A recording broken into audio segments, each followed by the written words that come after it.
بسم اللہ الرحمن الرحیم۔ صحیح بخاری حدیث نمبر 31۔ احنف بن قاص کا بیان ہے کہ میں اس شخص حضرت علی رضی اللہ تعالیٰ عنہ کی مدد کے لیے چلا، راستے میں مجھے حضرت ابو بکر رضی اللہ تعالیٰ عنہ ملے۔ انہوں نے پوچھا کہاں کا ارادہ ہے؟ میں نے کہا میرا ارادہ اس شخص کی مدد کرنے کا ہے۔ انہوں نے فرمایا واپس ہو جاؤ۔ میں نے رسول اللہ صلی اللہ علیہ وآلہ وسلم کو یہ فرماتے ہوئے سنا ہے، جب دو مسلمان اپنی اپنی تلواریں لے کر آپس میں لڑ پڑیں تو قاتل اور مقتول دونوں جہنمی ہے۔ میں نے عرض کیا کیا اے اللہ کے رسول، یہ تو قاتل ہے، اس کا جہنمی ہونا سمجھ میں آتا ہے، لیکن مقتول کا کیا جرم ہے؟ آپ صلی اللہ علیہ وآلہ وسلم نے فرمایا اس کی خواہش بھی دوسرے ساتھی کو قتل کرنے کی تھی۔ صحیح بخاری حدیث نمبر 32۔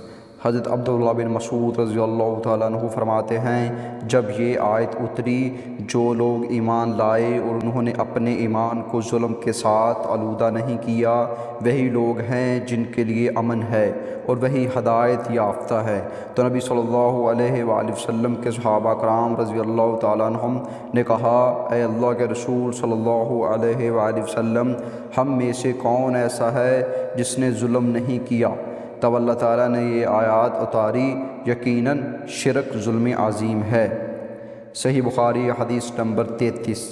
حضرت ابو ہریرہ رضی اللہ تعالیٰ عنہ سے روایت ہے، نبی اکرم صلی اللہ علیہ وآلہ وسلم نے فرمایا، منافق کی 3 نشانیاں ہیں، جب بات کرے تو جھوٹ بولے، جب وعدہ کرے تو خلاف ورزی کرے، اور جب اس کے پاس امانت رکھی جائے تو خیانت کرے۔ صحیح بخاری حدیث نمبر 34۔ حضرت عبداللہ بن عمرو رضی اللہ تعالیٰ عنہ سے روایت ہے، نبی اکرم صلی اللہ علیہ وآلہ وسلم نے فرمایا، 4 باتیں جس میں ہوگی وہ خالص منافق ہوگا، اور جس میں ان میں سے کوئی بھی ایک ہوگی اس میں نفاق کی ایک خصلت ہوگی، یہاں تک کہ وہ اسے ترک کر دے۔ جب اس کے پاس امانت رکھی جائے تو خیانت کرے، جب بات کرے تو جھوٹ بولے، جب عہد کرے تو دغابازی کرے، اور جھگڑے تو بیہودہ بکواس کرے۔ صحیح بخاری حدیث نمبر 35۔ حضرت ابو ہریرہ رضی اللہ تعالیٰ عنہ سے روایت ہے، انہوں نے کہا رسول اللہ صلی اللہ علیہ وآلہ وسلم نے فرمایا، جو شخص ایمان کا تقاضا سمجھ کر ثواب کی نیت سے شب قدر کا قیام کرے گا، اس کے لیے سابقہ گناہ بخش دیے جائیں گے۔ صحیح بخاری حدیث نمبر 36۔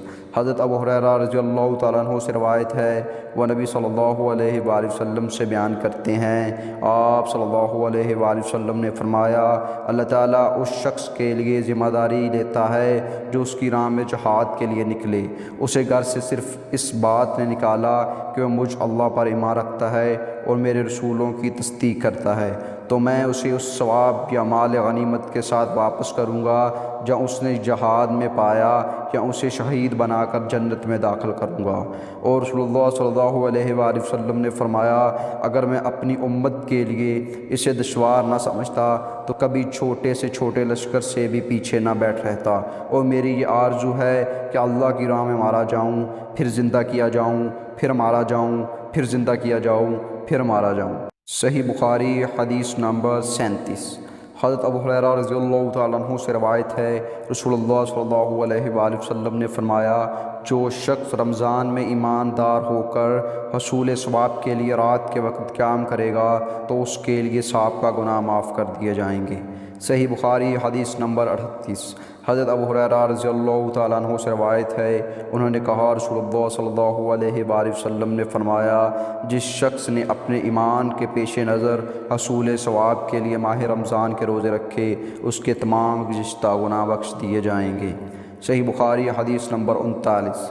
حضرت ابو ہریرہ رضی اللہ تعالیٰ عنہ سے روایت ہے، نبی صلی اللہ علیہ وآلہ وسلم نے فرمایا، بے شک دین اسلام بہت آسان ہے، اور جو شخص دین میں سختی کرے گا تو دین اس پر غالب آ جائے گا، اس لیے میانہ راوی اختیار کرو اور اعتدال کے ساتھ قریب رہو، اور خوش ہو جاؤ صبح اور دوپہر کے بعد، اور کچھ رات میں عبادت کرنے سے مدد حاصل کرو۔ صحیح بخاری حدیث نمبر 40۔ حضرت براء بن عازب رضی اللہ تعالیٰ عنہ سے روایت ہے کہ نبی صلی اللہ علیہ وآلہ وسلم جب ہجرت کر کے مدینہ تشریف لائے تو پہلے اپنے ددیال یا ننیال جو انصار سے تھے کہ ہاں اترے، اور مدینہ میں 16 یا 17 مہینے بیت المقدس کی طرف منہ کر کے نماز پڑھتے رہے۔ البتہ آپ چاہتے تھے کہ آپ کا قبلہ کعبہ کی طرف ہو جائے، چنانچہ ہو گیا۔ اور پہلی نماز جو آپ نے کعبہ کی طرف پڑھی وہ عصر کی نماز تھی، اور آپ کے ہمراہ کچھ اور لوگ بھی تھے۔ پھر ان میں سے ایک شخص نکلا اور کسی مسجد والوں کے پاس سے اس کا گزر ہوا، اور بیت المقدس کی طرف منہ کیے ہوئے رکوع کی حالت میں تھے۔ تو اس نے کہا، میں اللہ کو گواہ بنا کر کہتا ہوں کہ میں نے رسول اللہ صلی اللہ علیہ وآلہ وسلم کے ہمراہ مکہ کی طرف نماز پڑھی ہے۔